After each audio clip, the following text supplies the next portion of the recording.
can be expressed as basically two scalar fields, u of x comma y plus I v x comma y. Okay, u is the real part of the function, okay, and v is the imaginary part of the function, and z is the point at which you are calculating the function, okay, and z is basically x plus y. Okay, then we try to find how much this function changes when you change the argument, and we learn that f of z plus delta z minus f of z is basically ux plus I vx. This was x, right? I think so. Times delta z, right? Plus some other thing times delta 1. Okay? I hope you guys checked that you reach the same conclusion even if you use delta x. Did you check that? Yes, sir. Okay, good. So we basically learned that for if this thing in the brackets is 0, okay, I can define a derivative just like real numbers, and I don't need to talk about direction of the derivative, right? Unlike, let's say for example, this is a scalar field in 2D, right? If you want to know how much this guy changes, okay, so you want to know how much this guy changes while going from one point to some other point which is very close to it, okay, so let me call this delta u, the change from going from xy to delta x plus delta x, y plus delta y. So this is basically mod square root delta x square plus delta y square times the n hat dot grad t, right? This we interpreted as directional derivative, and this was delta x square. This was the change, the magnitude of the change. Okay? And this told you the direction. And direction is what? N hat is what? Is basically delta x I hat plus delta y j hat divided by square root, basically the unit vector around the direction. Why were we forced to define this unit vector, this direction derivative? Because there was delta x also, right? Because this guy was the same as ux delta x plus uy delta y. Okay, it was this thing, and when you take mod square out, you get some dot product, right, of this form, right? And we interpreted this as direction derivative. But unlike that, here I can get rid of this extra delta 1, right? And we're left with what? We're just left with the change equal to the change in the function is equal to something, okay, times delta z, right? Now I can just divide by delta z and define a derivative, okay?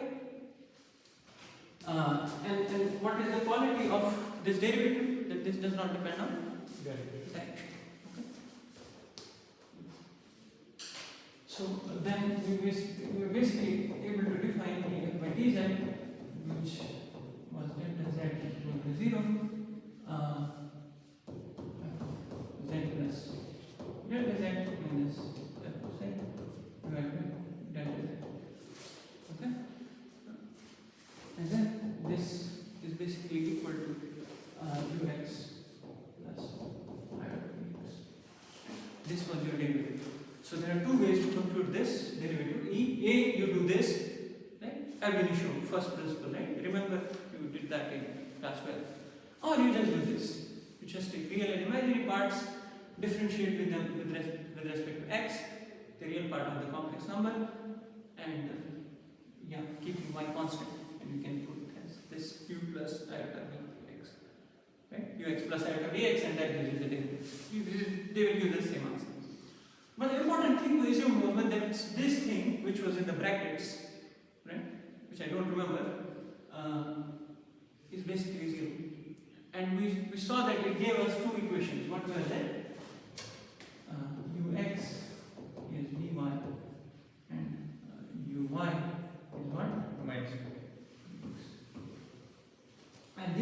to them as CR, Cauchy-Riemann equations.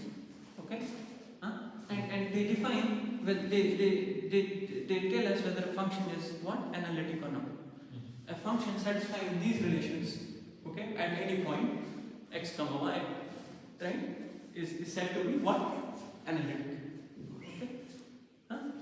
Okay. Now, obviously, this seems like, okay, fine, this seems like too much of a constraint, right? This seems too much of a constraint that you want very special functions, right? The derivative with respect to x should be derivative with respect to y, right? Ux is vy and uy is minus vx, okay? So how do I construct these functions, right? Okay? This is fine, right? You find u and v with these relations, but is there a quick way to tell whether a function is analytic or not? Okay?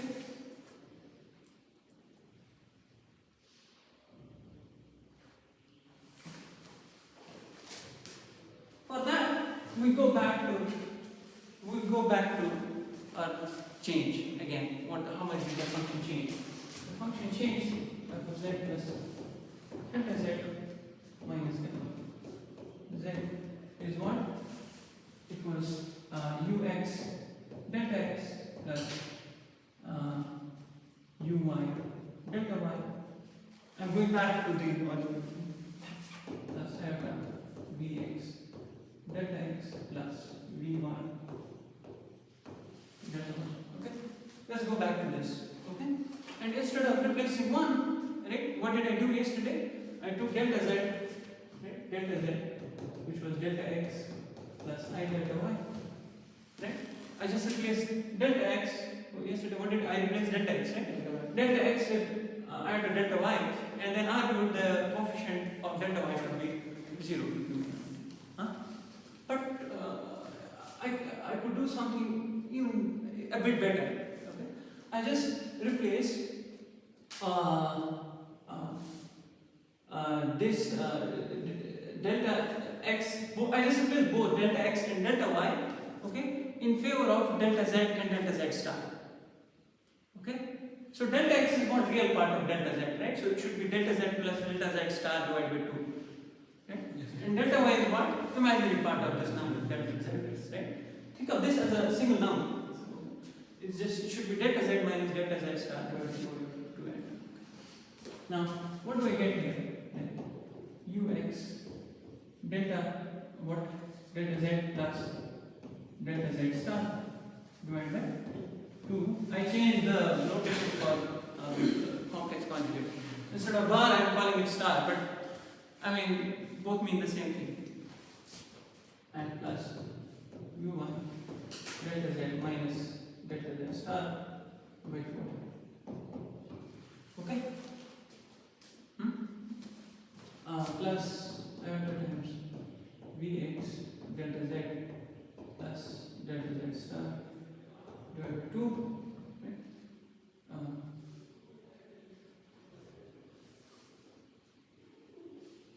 Plus vy delta z minus delta z star divided by 2.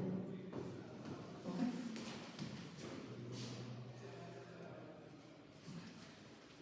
So I just replace both delta x in terms of what? Delta z and delta z star. Okay. Let's collect delta z terms and delta z star terms separately and see what Cauchy-Riemann equations give us. Okay. Because we're assuming that we're dealing with analytic functions. So Cauchy-Riemann equations are true. Okay. So what do we get for delta z?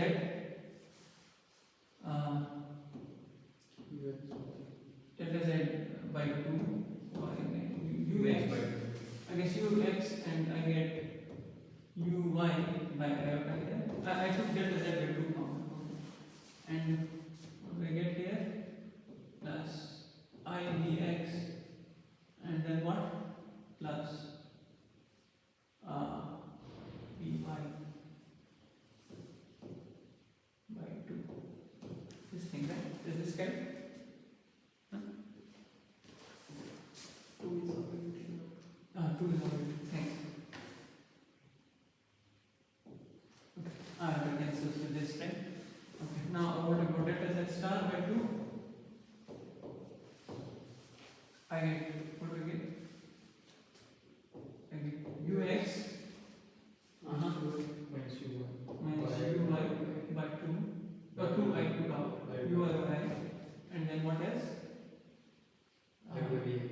Vx. I dx, right? I dx, right? minus And then what? Minus vy. vy. No error. Excellent. Okay.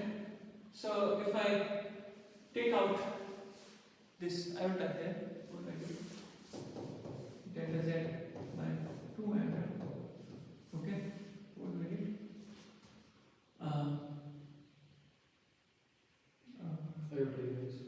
Iota ux.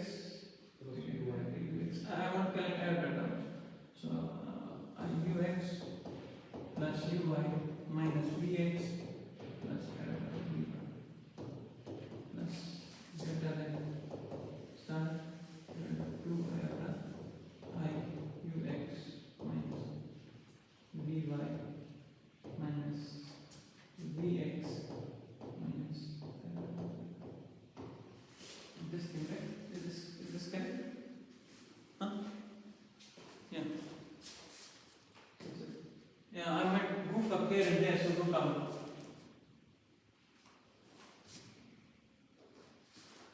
Okay. Fine. So this is just simple algebra, so shouldn't be hard. So I got uy minus vx plus iota times ux plus vy. And that's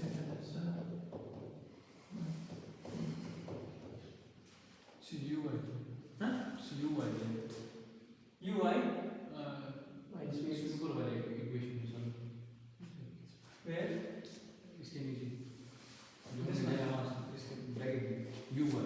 I would have ux minus uy. 3D, yeah, correct. V. This should be uy, this one, right? Yes. Uy. And v, this one was fine, right? I got minus uy minus vx plus ux plus ux. Okay, good. So this is what I get, right? Right? So once again, what do CR equations give me? Okay, Cauchy-Riemann equation, which tells me that uy is negative of vx, so this becomes twice of vx, right? And this becomes twice of uy, ux, yeah, right? You just replace, right? Because that will get rid of this 2 and this iota as well, okay? And you will get back the same factor, right? This one. Remember that? And this one, okay? Shall I do it or is that fine? So this will give you delta z ux plus iota vx. This way when you put in CR equation. What would this give? Okay. What would this give? Can you check here? What would this give? By Cauchy-Riemann equation, uy is minus vx, right? Yes, sir. So you're adding the 2. They will cancel, right? So this will vanish. Yes, sir. And ux is vy. Yeah, cancel. Right? So this will also cancel. So this factor will vanish. Okay? This factor will vanish, which gives you back the same result, right? Okay? No matter how you write it. The change is, okay? But that's not the point why I did this, okay? Let me keep this as it is, something there. Okay? This is 0, you know, because here, if CR equation is true, this is 0. But let me keep it as it is. I'll come back to it, okay? Let's go back to, let's now take a little bit of detour and we'll connect back to this. Let's think of this scalar fields that we have, okay? 2D scalar fields means a scalar function which means a function for every x and y on the coordinate grid, right? You associate another number, right? Which is now a function of x and y. Yes. A function in two variables, right? So u x comma y. Okay? Huh? But let me do a bit better. Instead of taking real numbers, I will associate complex numbers. Then it's called a complex field. Okay? So u I am already using, so let's call it psi x comma. Psi takes complex. Okay? It takes x and y and gives out a complex number. It takes complex value. So it's basically a complex function, right? Okay? I didn't assume anything whether it's analytic or what, right? Okay. Now you learned that I can change my variables to describe this scalar field, right? So any function, let's say f, which is equivalent to f of x comma y, g, which is equivalent to g of x comma y, right? Would be what? Would serve as coordinates, new coordinates, right? But you should know this function, right? In order to transform, right? Yes. Then this function will just become psi of f comma g. Okay? Right? F and g will be the coordinates. And what should be the characteristic of these transformations? They should be what? Remember? Huh? They should. What should be the characteristic of any change? It should be invertible. Invertible, right? Remember, right? For every point you should. For every point which is labeled by x and y, you should have a single point labeled by u and v, right? Labeled by f and g, right? Huh? Okay? Invertible. Now I will give you a change of variables now, okay? Which is a bit unusual in the sense you have not seen it so far, okay? Earlier we were only taking real functions, real invertible functions, okay? Now I'll take this. I'll take z, which is x plus I1, and I'll take z star, which is what? X minus I1. Okay? So then, is this a transformation? Yes. It's indeed. Right? Huh? Okay? Is it invertible? Yes. Right? Because x is z plus z star by 2 and y is z minus z star by 2. Okay. Now the coordinates of your function, of your coordinates of your points for x, y, now the coordinates are z, z star. Think of these as coordinates. Right? It's analogous to this, right? The coordinates were f and g. Okay? Yes.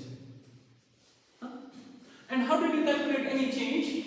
For example, delta psi x comma y was partial x psi, right? Delta x plus partial y psi delta y. Right? Huh? Right? But if I use these coordinates, z, z star, right? So now my function would be what?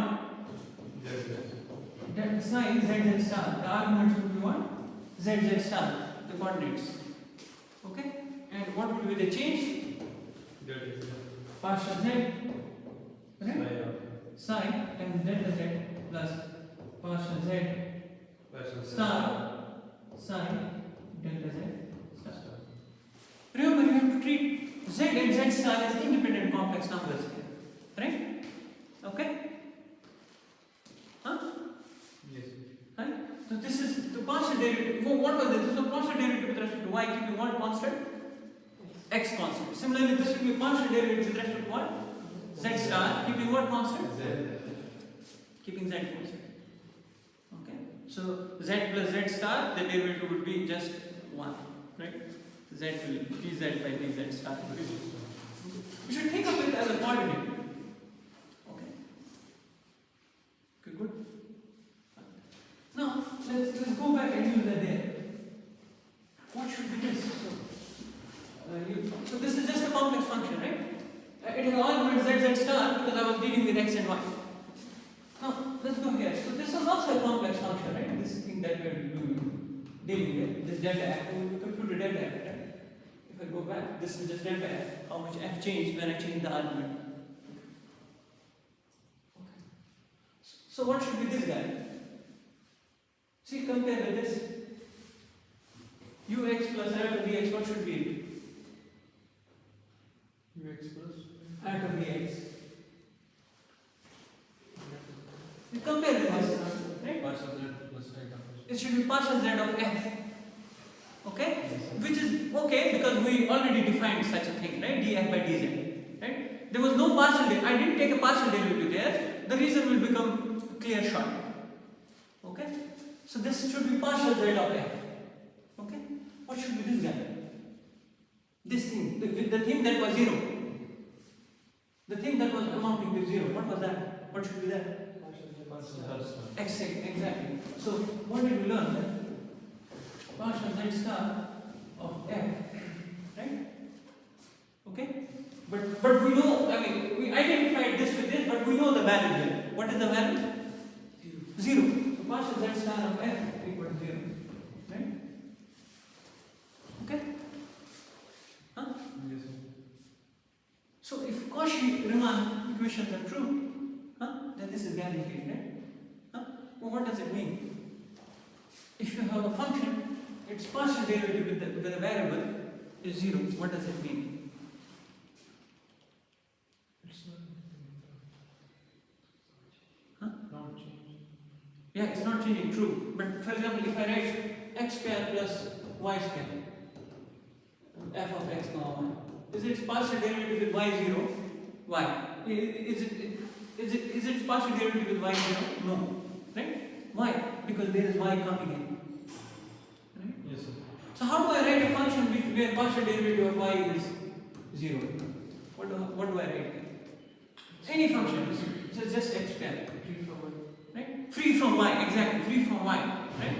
So what should this function be free from? Z star. Huh? Do you get the point? So what did we learn? That if I write a function just of z, right, it's guaranteed to be analytic. It will satisfy Cauchy-Riemann equation. Huh? Right? Yes. Did you get the point? Yes, Huh? Okay. Yeah, no, I can see that you like this because you smile. So it means then these Cauchy-Riemann conditions are not that hard to satisfy, right? All you need to know, write any function you wish, right? In terms of what? Just z. Don't involve z star. Right? The moment you involve z star, you lose this. Right. That's why I did delta z star instead of x. So we learned something nice. Then any function. So now you can write basically analytic functions, right? Okay. I will qualify this statement. Okay. For now, I am just saying that any function of z is an analytic function. But I will qualify this statement further because there are some implicit assumptions we made that will become clear later. So f of z, just tell me something, some function, z square. Would it be analytic? Yes. Why? No z star. Okay. Let's say if I write. Okay. By the way, that's why in the argument I was always keeping z, right? Because I mean, usually you work with analytic functions. So they are not dependent. Z, okay, from a z star.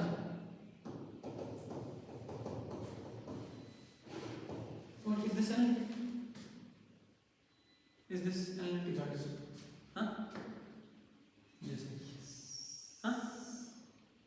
Z plus z star. Is this analytic? Yes or no?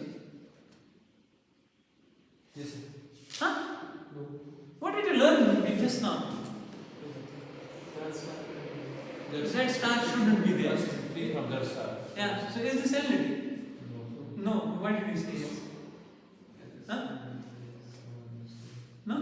Why did you say yes? Okay. Yeah. Okay, fine. So this is not analytic because you wrote there is a Z star. Okay? Let's try to check. What is Z plus Z star? What if I write the real and imaginary parts, right? We take Z as x plus iota y, right? And Z star will be x minus iota y. So this is just what x. This was x written in disguise. Okay? So what is its u? u of x comma y is just x. What is v? So what about Cauchy-Riemann equation? So what is ux? Huh? 1. Right? What is vy?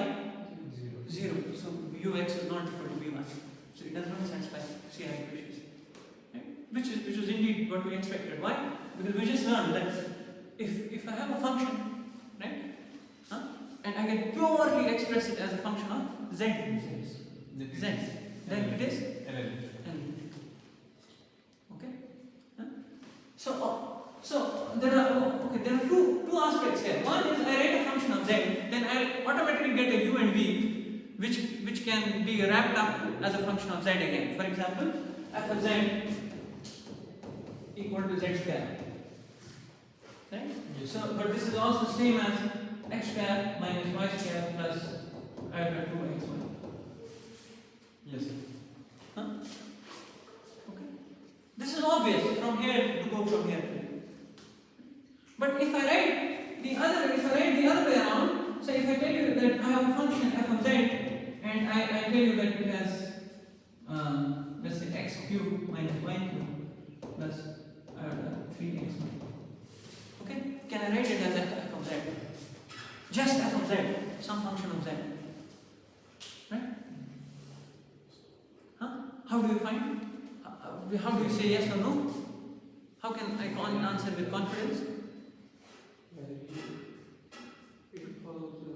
Exactly. I'll check CR conditions, Cauchy-Riemann conditions. Right? Yes. Because you know that if there is no z star, okay, it's guaranteed to satisfy. Okay? So what about Cauchy-Riemann conditions here? Okay. What do I get? 2x? For vx, what do I get? 3x. Huh? For vy, what do I get? 2x. Huh? 3x. Are they same? Huh? No, sir. No. So no matter how hard you try, you will never be able to write it. Okay? Huh? If you put, so how do you go from this to that? Is this to some z star? You just replace x with z star by 2 and y with z minus z star plus 2. Okay? Yeah, and you realize for analytic functions, all the z star things will vanish, they will cancel, and you will just get some z's, z square, sin z, whatever. Huh? Yes. Okay? Is this clear? Huh? So now we have clearly in mind that what kind of function would be analytic. Okay? But I'll qualify it later. Okay? For now, just okay. So f of z equal to any function of z, it's analytic.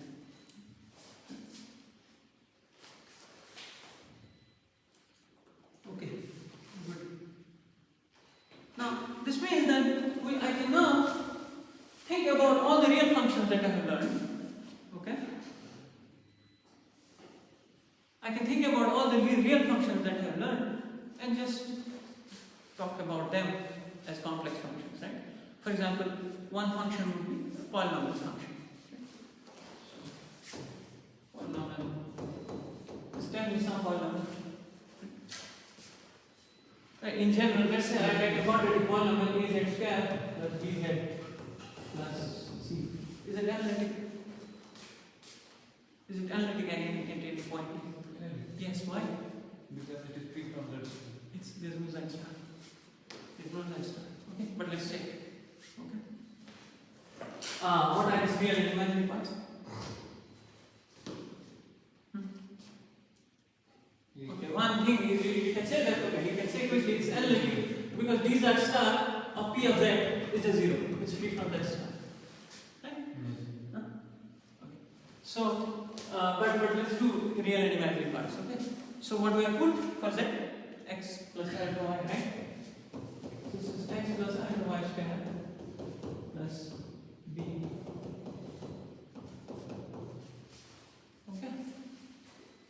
Huh? Yes. So what is this again? A x square minus y square plus xy plus b x plus I y plus c. Now what do I get? A times x square minus y square plus bx I'm taking out the real parts. What about the imaginary one? 2axy plus by.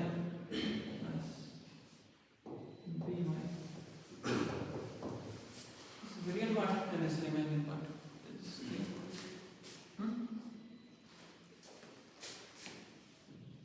Now, how about CR? How about CR? Can you check whether it holds Cauchy Riemann? What is UX? This is correct, right? I did this correctly. Myself, no? C Oh, yeah, this will be done. Yeah, you're right. Thanks. Good. Okay. Now it's fine, right? What about UX? Huh? It's 2AX plus B. Huh? What about Vy? One thing equal to 2x plus B. Right? Does Cauchy Riemann true? And remember, they are true for arbitrary x. It means for any point x, right? You are evaluating it at what point? Some x and y. Okay, this just depends on x, unfortunately, but you are evaluating it, it's independent of y, but you are basically evaluating it at x comma y. Right? And this is equal to this irrespective of what point you are considering. Right? Okay. Huh? And then there is one more thing, right?